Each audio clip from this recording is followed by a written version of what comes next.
ऐसी कि जब से आप अपने पर्सन से दूर गए हो, तब से उनको एहसास होने लगा है कि उन्होंने आपको बहुत हर्ट किया है। जाने अनजाने में नहीं, बल्कि जानबूझकर भी आपकी फीलिंग्स को नज़रअंदाज करा है और ये सोचकर उनको बहुत बुरा लग रहा है। व्यूअर, आप अपने पर्सन को विजुलाइज करिए और मैं आपके और आपके पर्सन के लिए कार्ड स्प्रेड करता हूँ।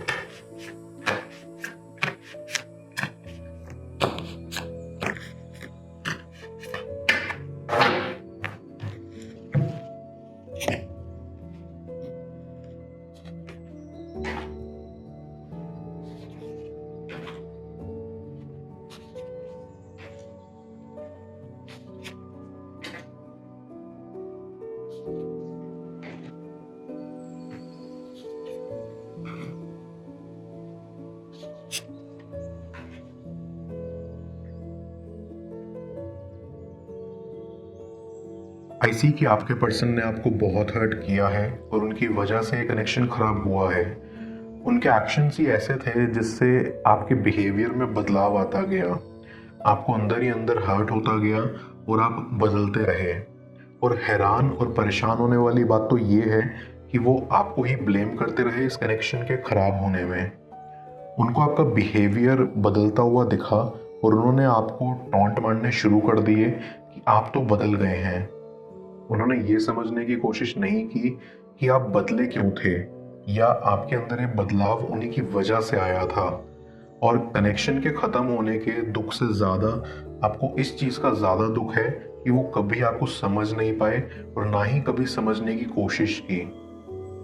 इस कनेक्शन के दौरान जब जब आपके पर्सन ने आपको हर्ट किया, तब तब आप खामोश हो जाया करते थे, क्योंकि आपका बोलने का मन नहीं होता था और ना ही बात करने का, और बिल्कुल बात करना बंद कर देते थे।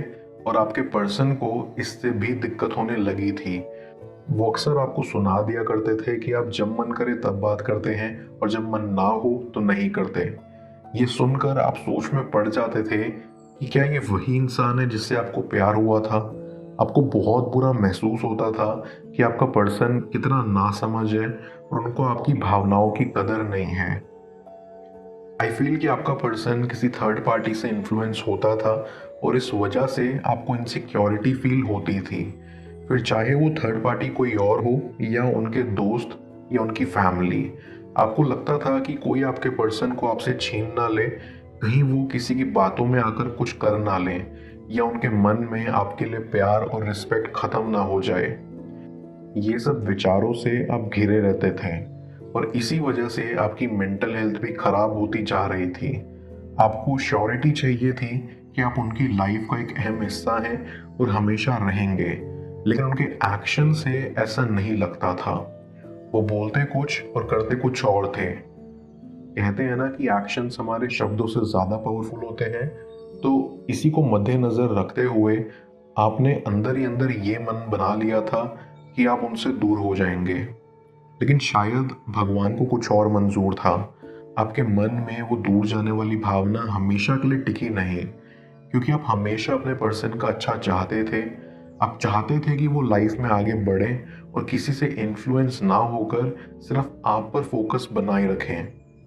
आपको उनकी बहुत परवाह थी और कभी कभी आप बहुत ज़्यादा डर जाया करते थे कि जब कभी वो आपका कॉल नहीं उठाते थे या घर देर से पहुंचते थे, आप अक्सर हड़बड़ाहट में आकर उनके दोस्तों को कॉल मिला दिया करते थे कि कहीं आपको कुछ हुआ तो नहीं, आप ठीक तो है ना। माना कि आपकी परवाह बहुत सच्ची थी, लेकिन आपके पर्सन को ये भी रास नहीं आई। उनको प्रॉब्लम होने लगी थी कि आप उनके दोस्तों को कॉल क्यों कर रहे हैं। उनको ऐसा लगता था कि आप उन्हें एक दूध पीता बच्चा समझते हैं, जो कि वो नहीं है। लेकिन आपकी इंतज़ार की पीड़ा वो जान नहीं पाए और फिर आपको ऐसा लगने लगा कि आप बेफालतू में ही उनकी इतनी फिक्र करते हैं। फिक्र करना बंद कर देना चाहिए। लेकिन आज भी आप उनकी फिक्र करते हैं, अफसोस उनको पता नहीं। ऐसी धीरे धीरे चीज़ें और ख़राब होती गई।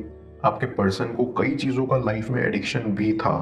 वो अक्सर अपने एडिक्शन में ही रहते थे और आप हमेशा उनको उस एडिक्शन से रोकते थे, लेकिन वो आपकी बात नहीं सुनते थे। आपको बहुत बुरा महसूस होता था। आपको ऐसे लगने लगा था कि आपकी इम्पोर्टेंस उनकी लाइफ से खोती जा रही है और आप ये नहीं देख पा रहे थे। या तो आप चाहते थे कि वो अपने आप को बदल लें या आप उनसे दूर चले जाएं। आई कैन सेंस कि आप अकेले में रोते थे क्योंकि आपके ऊपर घर की रिस्पॉन्सिबिलिटी थी, तो आपको लगता था कि आपको किसी को परेशान भी नहीं करना है। आपके ऊपर बहुत जिम्मेदारियां थी और आप उनको बहुत बखूबी तरह से निभा रहे थे, बिना किसी को ये आभास दिलाए कि आप अंदर ही अंदर कितने टूटे जा रहे हैं। इवन आपके पर्सन को कभी ये नहीं पता लग पाया कि आप अकेले में रोते हो, और अगर आप उनके सामने रोते भी थे तो भी उनको कोई फर्क नहीं पड़ता था। उनको सिर्फ अपने फ्रेंड्स की पड़ी थी। आई सी आप काफी स्ट्रॉन्ग नेचर के हो and I respect that. I sense कि फिर कुछ समय बाद आप उनसे दूर चले गए और आप अभी उनसे अलग हो। ये सेपरेशन जरूरी भी था आप दोनों के लिए, ताकि आपको अपने लिए वक्त मिल सके, आप अपने जख्म भर सको और थोड़ा ब्रेक ले सको, और आपके पर्सन को ये रियलाइज करने के लिए कि उन्होंने कितनी बड़ी गलती की है और वो कितने बड़े नासमझ रहे हैं। ये सिर्फ जब इंसान एक दूसरे से दूर हो तो ही जान सकता है, क्योंकि दूरियों के बढ़ने से ही प्यार भी बढ़ता है।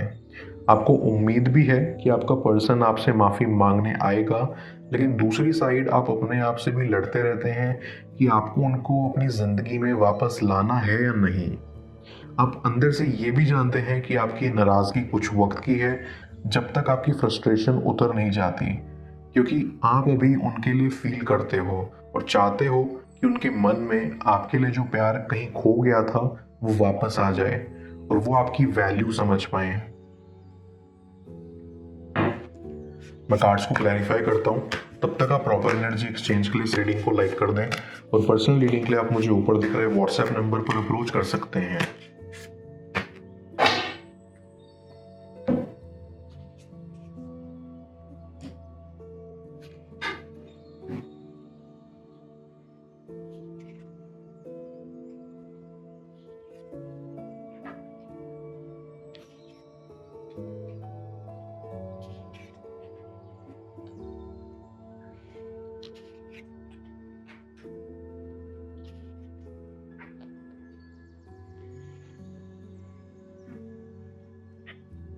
आई सी कि जब से आप अपने पर्सन से दूर गए हो, तब से उनको एहसास होने लगा है कि उन्होंने आपको बहुत हर्ट किया है।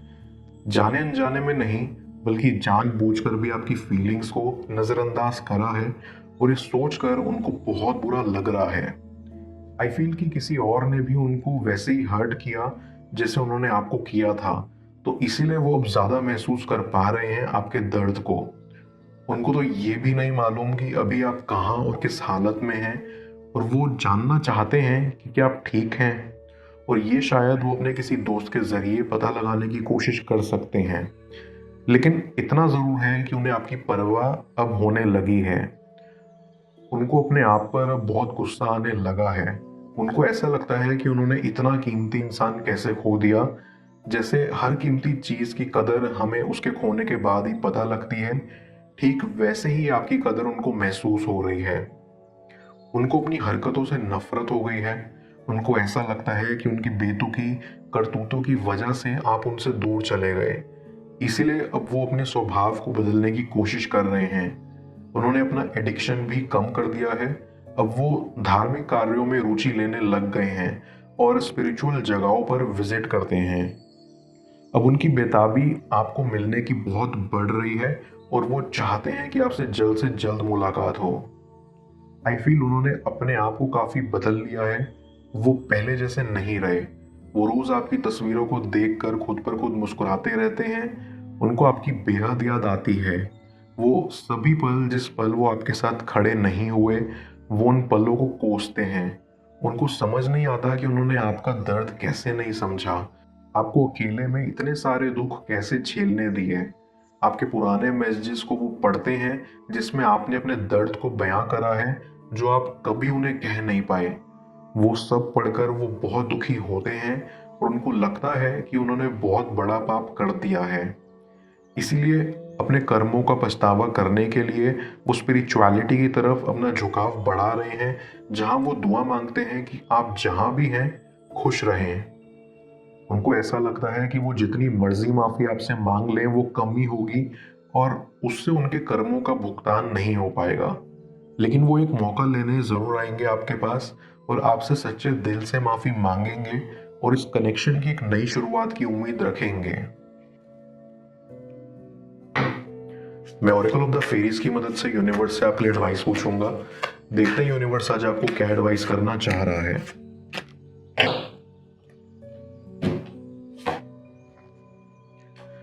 Wish wisely.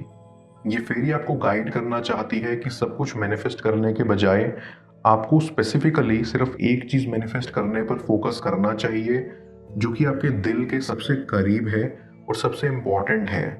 आपको अपनी विशेस एक वाइज पर्सन की तरह चुननी है और उस विश को मैनिफेस्ट करने के साथ साथ उस डायरेक्शन में प्रैक्टिकल कदम भी बढ़ाना है ताकि यूनिवर्स उस चीज को नोटिस कर पाए।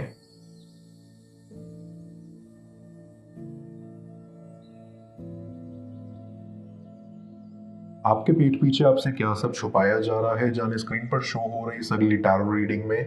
पेड पर्सनल रीडिंग के लिए आप मुझे ऊपर दिख रहे व्हाट्सएप नंबर पर अप्रोच कर सकते हैं।